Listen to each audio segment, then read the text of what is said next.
تو دیکھیے قرآن دفن کے مستحبات کہہ رہے ہیں کہ مستحب ہے کہ قبر کو ایک متوسط انسان کے قد کے لگ بھگ کھودیں اور میت کو نزدیک ترین قبرستان میں دفن کرے، ماں سوا اس کے کہ جو قبرستان دور ہو وہ کسی وجہ سے بہتر ہو، مثلاً وہاں نیک لوگ دفن کیے گئے ہوں یا زیادہ لوگ وہاں فاتحہ پڑھنے جاتے ہوں۔ یہ بھی مستحب ہے کہ جنازہ قبر سے چند گز دور زمین پر رکھ دیں اور 3 دفعہ تھوڑا تھوڑا کر کے قبر کے نزدیک لے جائیں اور ہر دفعہ زمین پر رکھیں اور پھر اٹھا لیں اور چوتھی دفعہ قبر میں اتار دیں، اور اگر میت مرد ہو تو تیسری دفعہ زمین پر اس طرح رکھیں کہ اس کا سر قبر کے نچلی طرف ہو اور چوتھی دفعہ سر کی طرف سے قبر میں داخل کریں، اور اگر میت عورت ہو تو تیسری دفعہ اسے قبر کے قبلے کی طرف رکھیں اور پہلو کی طرف سے قبر میں اتار دیں، اور قبر میں اتارتے وقت ایک کپڑا قبر کے اوپر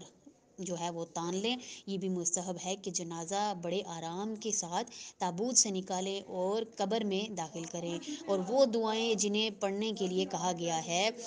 دفن کرنے سے پہلے اور دفن کرتے وقت پڑھیں، اور میت کو قبر میں رکھنے کے بعد اس کے کفن کی گرہیں کھول دیں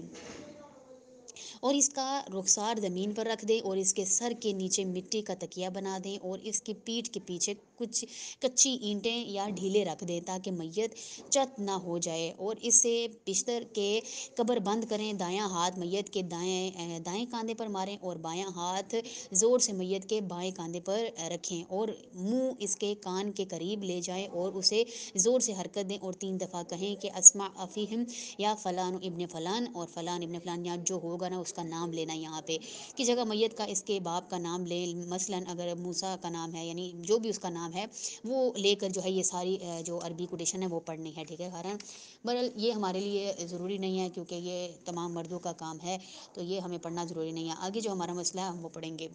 آگے ہے 619 مسئلہ نمبر، کہہ رہے ہیں کہ مستحب ہے کہ جو شخص میت کو قبر میں اتارے وہ باطہارت برہنہ سر اور برہنہ پا ہو، میت کی پائنتی کی طرف سے قبر سے باہر نکلے اور میت کے عزیز و اقربا کے علاوہ جو لوگ موجود ہوں وہ ہاتھ کی پشت سے قبر پر مٹی ڈالیں اور انا للہ و انا الیہ راجعون پڑھیں۔ اگر میت عورت ہو تو اس کا محرم اسے قبر میں اتارے، اور اگر محرم نہ ہو تو اس کے عزیز و اقربا اسے قبر میں اتاریں۔ آگے دیکھیے قرآن 620 میں کہہ رہے ہیں کہ مستحب ہے کہ قبر 4 کونوں والی بنائی جائے اور زمین سے تقریباً 4 انگلیاں بلند ہو اور اس پر کوئی نشانی لگا دی جائے تاکہ پہچاننے میں غلطی نہ ہو، اور قبر پر پانی چھڑکا جائے اور پانی چھڑکنے کے بعد جو لوگ موجود ہوں وہ اپنے ہاتھ قبر پر رکھیں اور اپنی انگلیاں قبر کو کھول کر قبر کی جو مٹی ہے اس میں گاڑ کر یہ 7 دفعہ سورہ قدر پڑھیں اور میت کے لیے مغفرت طلب کریں اور یہ دعا پڑھیں، یہ دعا جو ہے وہ پڑھنی ہے۔ آگے دیکھیں 621 میں کہہ رہے ہیں کہ مستحب ہے کہ جو لوگ جنازے کی مشیعت کے لیے آئے ہوں ان کے چلے جانے کے بعد میت کا ولی یا وہ شخص جسے ولی اجازت دے میت کو ان دعاؤں کی تلقین کرے جو بتائی گئی ہیں، جو دعائیں ہیں وہ پھر ان کے جو عزیز و اقربا ہیں وہ پڑھیں گے۔